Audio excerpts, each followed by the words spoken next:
Mr. Barthold, can you help me with explain a little bit on this? I was just looking at the chart here, and it says that in the calendar year 2027, someone that's making less than $15,000 will see an increase in federal taxes by 18.7%. Is that correct?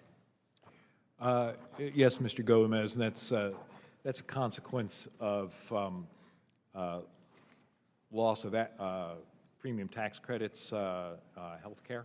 Okay, so, and then in calendar year 2020, anybody making less than 15,000 sees an increase of 53.5%. Anybody who's making 15,000 to 30,000 sees an increase by 11.7%. Is that correct? Yeah, what calendar year are we in, Mr. Gomez? 2029. It's the next page. 2029. Yes. And then we see the next page in 2031. Anyone making less than 15,000 sees a, check this out.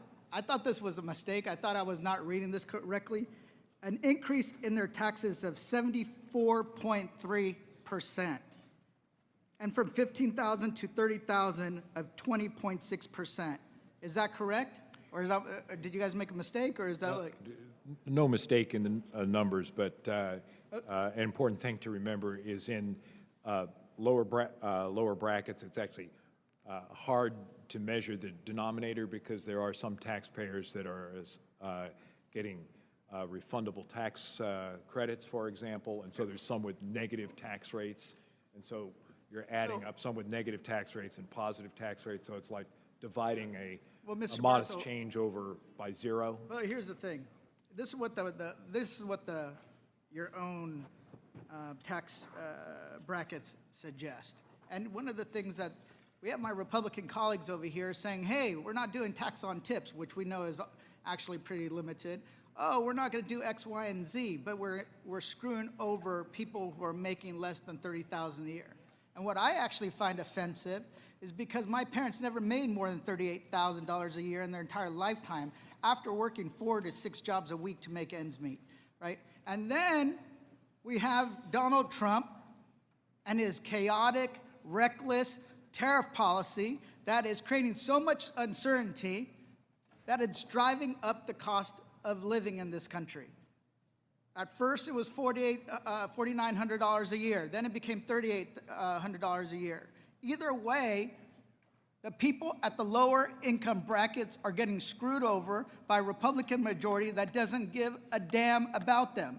Then on top of that, we know this, the people that are under $30,000 a year are most likely to be on Medicaid, most likely to live in rural areas, more likely to be in urban areas that are the working poor. But then they're bragging about, you know what? The top income brackets make the most money, so we're going to give them the highest amount of refunds. That's insane. And they have no shame about it. You have no shame when it comes to hurting working men and women in this country. You know, I'm somebody that was supposed to not go to college. I ended up working at Subway and Target. I would make $700 a week working not 9 to 5, but 5 in the afternoon to 9 the next day. I had zero health care. And to me, you would tell somebody in my place, you know what? We're helping you out, just giving you a little bit. But the billionaires are the ones that make the most money and deserve the most help. That's your logic. But I like to quote one billionaire when it comes to Warren Buffett that says that a lot of people shouldn't be punished because it wasn't determined on what they did. It was the happenstance of their birth. But you all want to tout a tax plan that increases taxes on people